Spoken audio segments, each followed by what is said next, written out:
Welcome to the Gen X Journey podcast. Dive into all things important to Gen Xers, from advice on aging parents, expert interviews, product reviews, and heartfelt conversations. So put down the joystick, grab your Walkman, dust off your old yearbooks, and welcome to the Gen X Journey.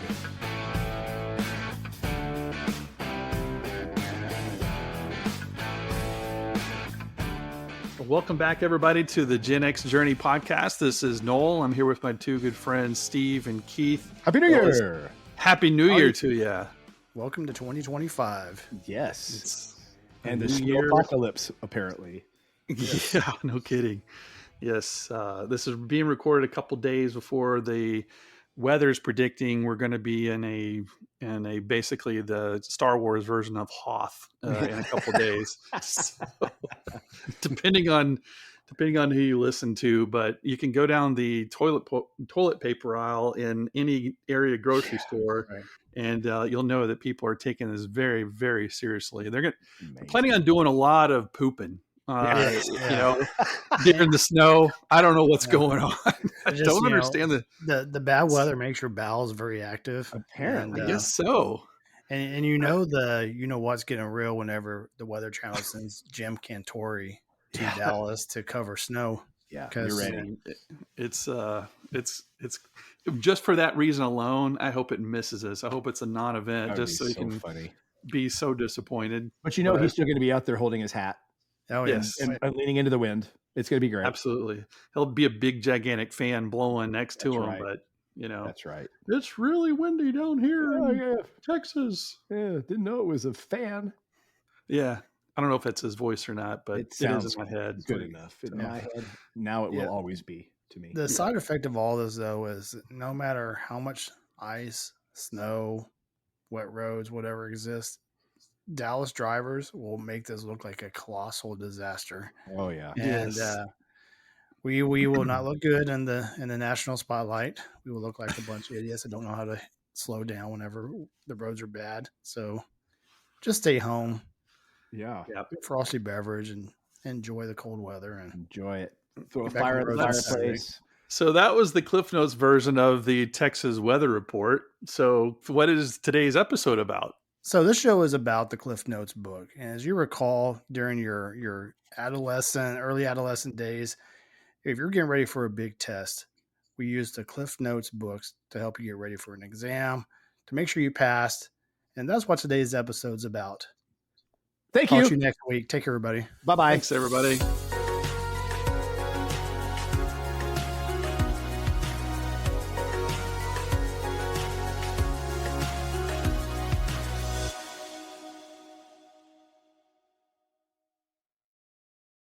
All right.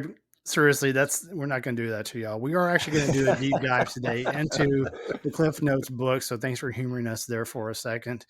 But no, Keith, we turn it over to you. You're going to take us through a life in our early teenage or early adult college days, and how important that Cliff Notes book was to us to be That's successful. for sure. It's really hard to follow that. So that was all Steve's idea, and that was so brilliant. Thank you. That was so brilliant.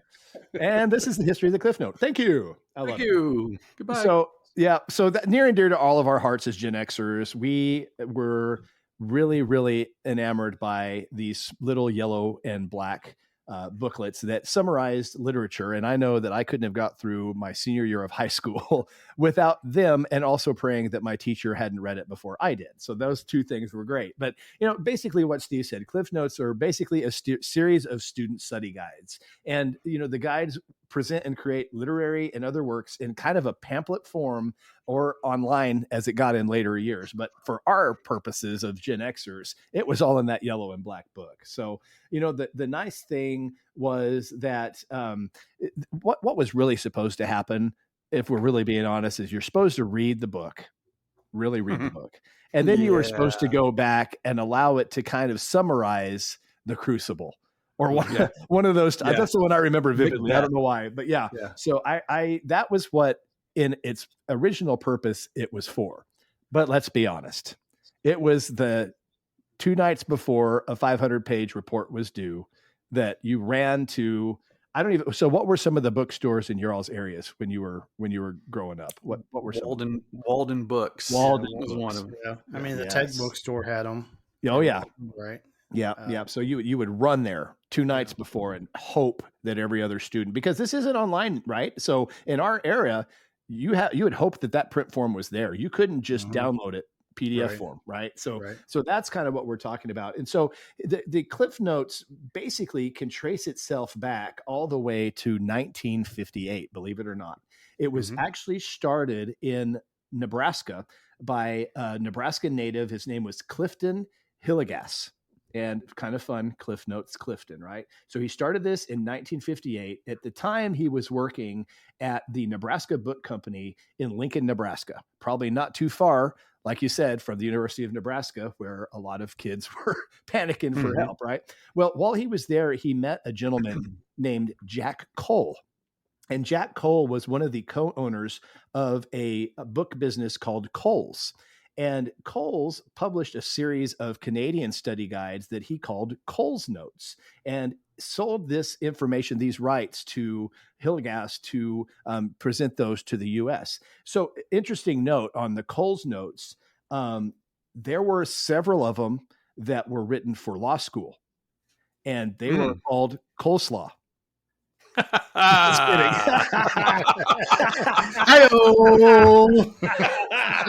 Jokes. And as soon as you got what you needed out of him, you could eat them immediately. They were good reference. So, anyway, that's a total joke, though. I had to throw that there. I've been waiting on that one. That's funny. Thank you very much. So anyway, but he sold the rights to this book to Hillegas in the U.S. and the rights to the guides, and thus the Cliff Notes were born.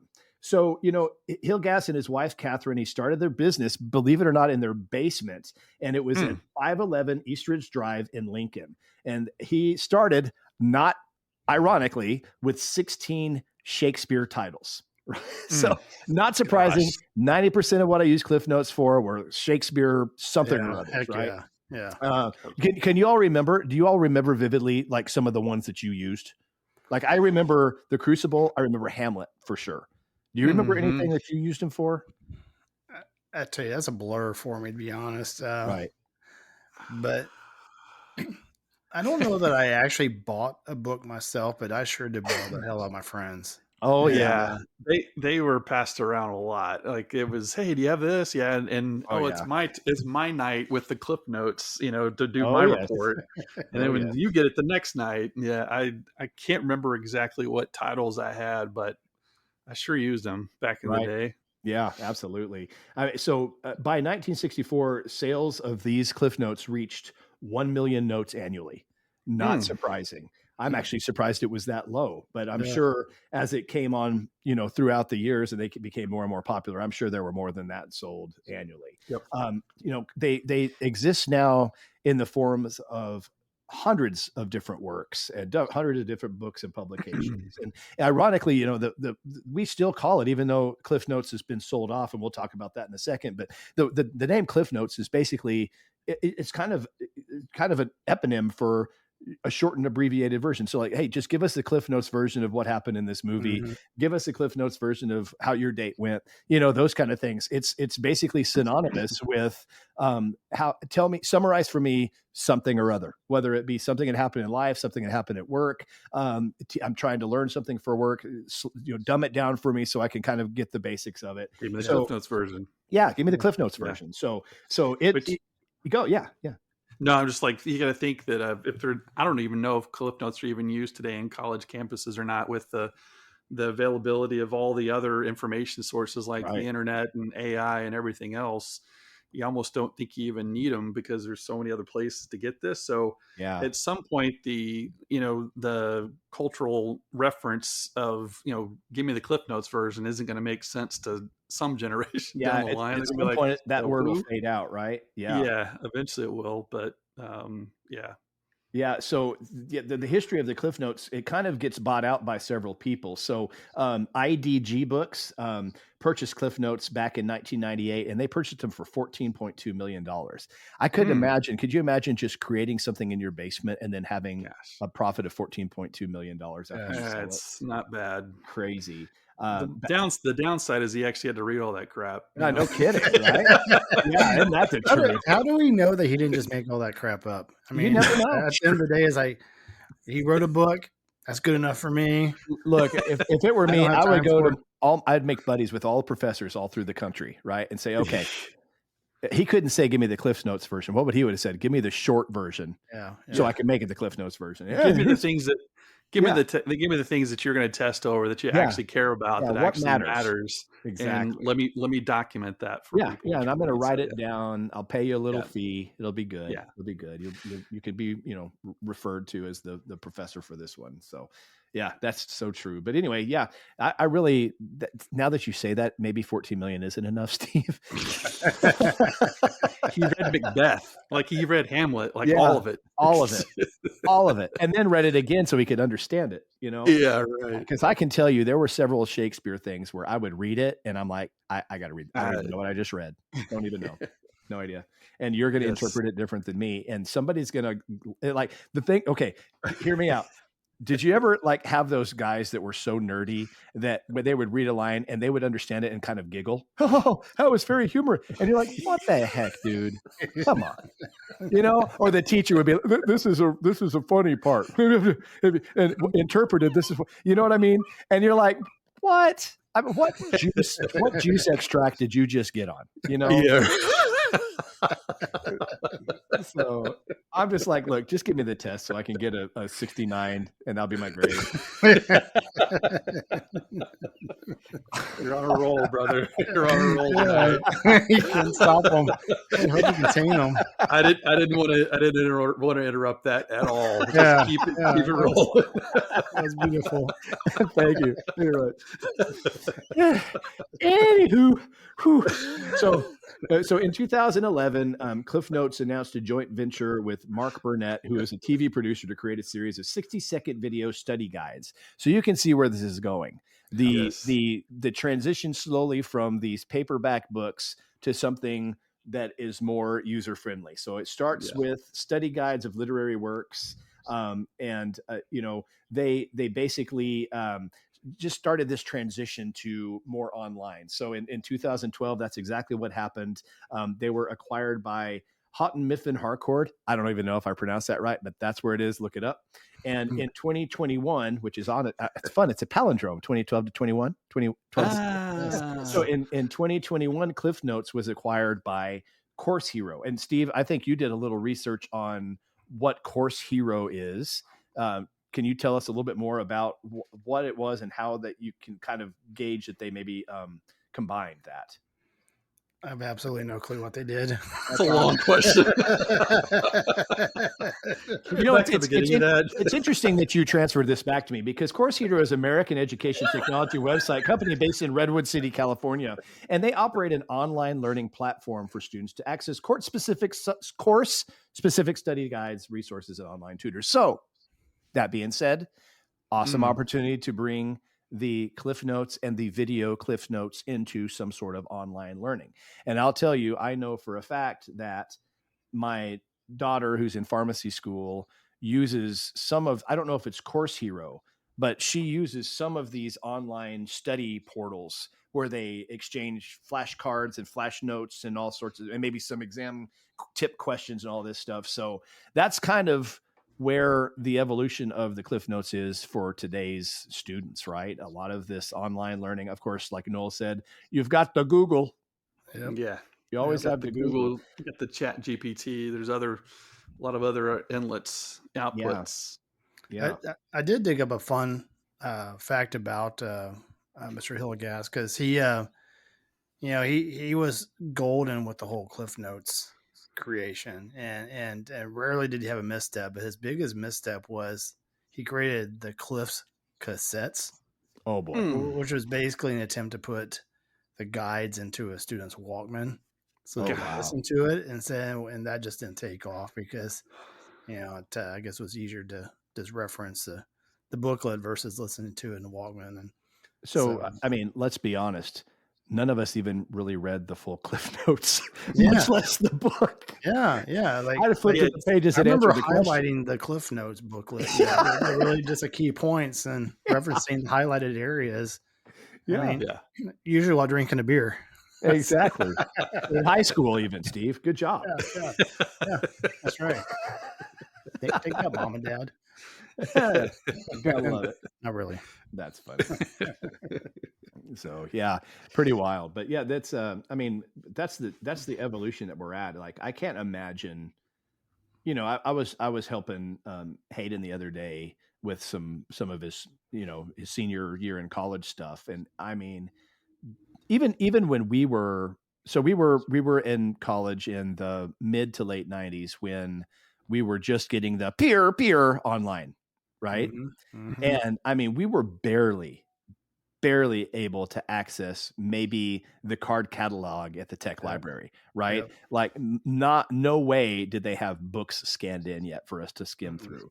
And so I just, and you know, and to be able to do this presentation that he did, he's doing something on in his winter session for, you know, how benefits for businesses, right? For employers. And it's like, you know, within 5 seconds, I'm pulling stuff up online and he's pulling up stuff and I'm showing references and resources. And I mean, now they even have how you can cite resources online, which was there was no such thing when we were in college. Right. Yeah. So, you know, it's just amazing. I couldn't imagine, I probably would have still been lazy, let's be honest, but I couldn't imagine having the ability to have this access, this much information when we were, I mean, what do y'all think? It's a complete mind boggle to think about how different school would have been. Yeah, I mean, do they even know what the Dewey Decimal System is these days? I don't even know if I remember. Yeah. As many times as I frequented the libraries. Yeah. Exactly. You sound like such old smack talk right there. Do Yeah. you even Do do you it decimal? Do you do the Dewey or not? I mean, come on. Do a Dewey. That's the worst You smack even talk. know microfiche? Come on. Oh my god. Yeah, I was thinking about, you know, if you were to compare the Cliff Notes, like the earlier versions when Mr. Hillgass created the booklets, and compared to like today's Google search, I wonder if like Romeo and Juliet, if they would give you the same version of the notes, or if like as society's interpretation changed. Yeah. Mm-hmm. And because we know it's the exact same book, the book hasn't changed a word, but you know how people perceive things, is that changed these days? And not to get I bet it has. Yeah, that would be interesting to see, like, to go back and see, like, in the 1950s, how did they interpret Shakespeare versus 2024, right? And the mindset of people and kind of their values and all those things, and how that plays into how they interpret these things. Yeah, I still interpret it as, please let me be done with it. I don't think that's changed. Yeah. I don't want to retain this. I just want to check this off the list. Exactly. Yeah, but that's, I guess, like maybe like the downside of, there was probably a little more retention with Cliff Notes than there is today with Google. Oh yeah, doing a Google search or using, you know, Chat GPT or something. Because truthfully, artificial AI does all the hard work for you, creates a product for you. And, you know, I don't even know how schools even get around the idea of that being, you know, assignments being submitted with AI. Like, how do they know? Yeah, I don't know. There are scanners now that will scan that. Linda's going, I mean, Linda had encountered that. She didn't use AI, but they, whenever they submitted a paper that they wrote, the teachers have scanners that can scan it, I guess, for telltale signs of it being done in AI, either partially or, you know, completely. So wild. There are tools now that can actually detect that, but I don't know how good they are. But anyway, yeah, they've had to deal with that. How do you avoid it though anymore? Like, I can't imagine, you know, I don't know. And I guess it's like anything, right? Like in any study you have, they want it to be a study in its purest form, right? But if I'm doing something in real life, I'm probably getting some assistance from things that can help me, right? And I guess that's just always been my personal argument sometimes on education, it's like, why not allow us to use the tools that we're going to use every day anyway? But, Sure. Yeah. but that's, I mean, I get it though. I get that they want you to critically think, to come up with these things on your own. So it's kind of, but again, as soon as you graduate, you're probably going to have AI help you a little bit here and there, on some projects that and it's just the natural progression of things. Yep. Very much so. The Cliff Notes actually has a mobile app now. So really, it's is it yellow and black?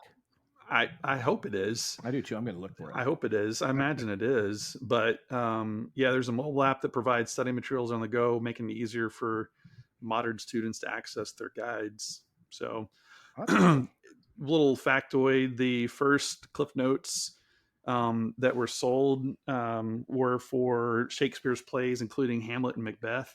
They were sold for $1 each. No kidding. So that might be why their sales sales were 1 million, because they had to sell a lot of guides to get to $1 million revenue. That's a lot. Yeah, no doubt. But anyway, man. So I am scrolling through that Course Hero website, and so about a third of the way down the page, you can get to a section that says "Find materials for your course at your school." So you type in the name of the school, and then what the course name is. And then it'll help you get the course material. So it doesn't just give you the Cliff Notes version of Romeo and Juliet. It'll give you personalized to the curriculum of the class you're in at the school that you're in. And that is crazy. Things have come a long way. It has. Boy, they have. Wow. That's mind blowing. Pretty crazy. So I feel really old right now. I do too. Like looking at this, going the resources. Like I said, the resources. I couldn't imagine in the mid '90s having these kind of resources for this. It's just. I mean, I was like on a cold night like tonight. I'm like, do I wing it or go to the library? Whole different ballgame. Whole different ballgame. Yeah, wing it. Steve's calling. He wants to go get a beer. Wing it. What is the opposite of going to the library? That's what we're doing. Yeah. This is what we plan to do tonight. So anyway, good little rundown of the history of the Cliff Notes. It's fun. Yeah, it was good stuff. So appreciate everybody listening. And I'd love to hear your thoughts. What are some Cliff Notes that stick out in your mind? And if you are younger generation that are listening to this by chance, I'd love to hear what resources do you use now when you're having a complete finish literary works and summaries of those kind of things. I'd really be curious. Is this Course Hero the thing you use, or is there something else that's even better? Be interesting to find that out, wouldn't it? Yeah, I bet there's something we don't even know about that everybody uses. I'm absolutely sure of that. It's pretty crazy. Probably Discord or some crap. Yeah, Discord. Yeah, Discord or some TikTok thing, and they go to TikTok and there's 30 seconds. And they summarize Macbeth. They summarize Macbeth while dancing. Yeah, exactly. And twerking. Let me talk to you about Macbeth in crack form. Twerking. Here's my crack. Twerking. Yeah. Crazy. You know who didn't twerk? Macbeth. That's right. But Othello, maybe. They use all their new language that they use, and it's like, what are you talking about? And they just zip through the whole works of Shakespeare in their weird in modern form. Back then, they called twerking "thou hovereth."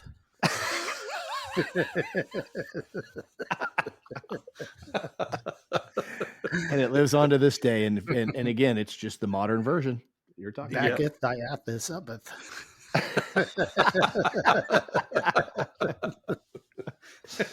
Oh man. Yikes. Okay. All right. So we're going to be talking a little bit in the next weeks. Steve, give us a little rundown about some of the episodes that are coming up. Yeah, well, first of all, we reached out to our Facebook audience over the last couple of days and asking for ideas, and we've only heard one idea so far, which is not good for Noel because the response was how to spoil the wife.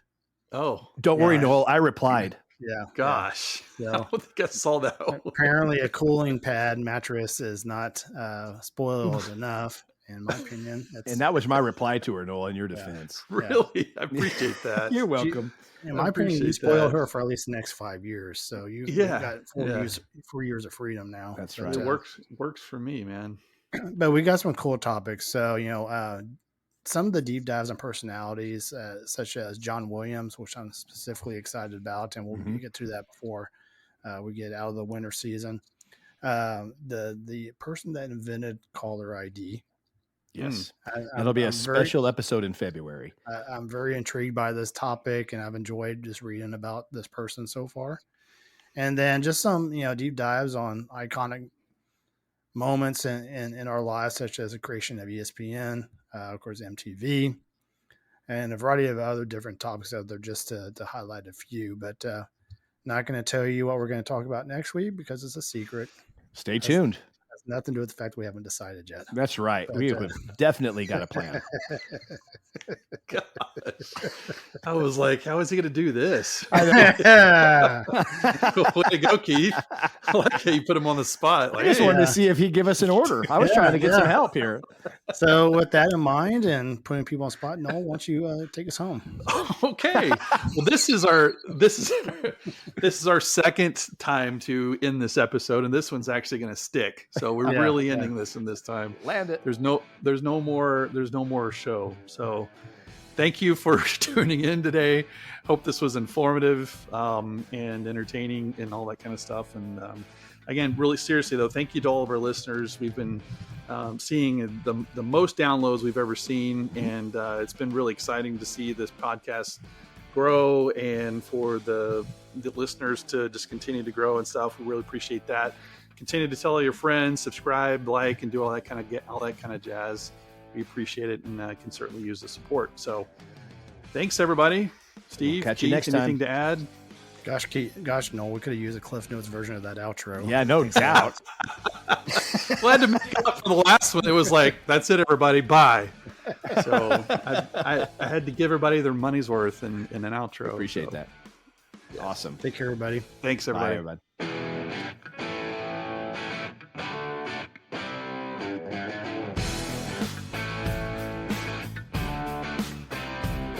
The views, thoughts, and opinions expressed in the Gen X Journey podcast belong solely to the hosts and guests and do not necessarily represent the views or opinions of any entity they are associated with. The information provided is for entertainment and informational purposes only and should not be considered professional advice. Listeners are encouraged to seek the advice of qualified professionals for any specific issues they may face. The creators and contributors of this podcast make no representations as to the accuracy, completeness, or validity of any information, and will not be liable for any errors, omissions, or any losses, injuries, or damages arising from its use.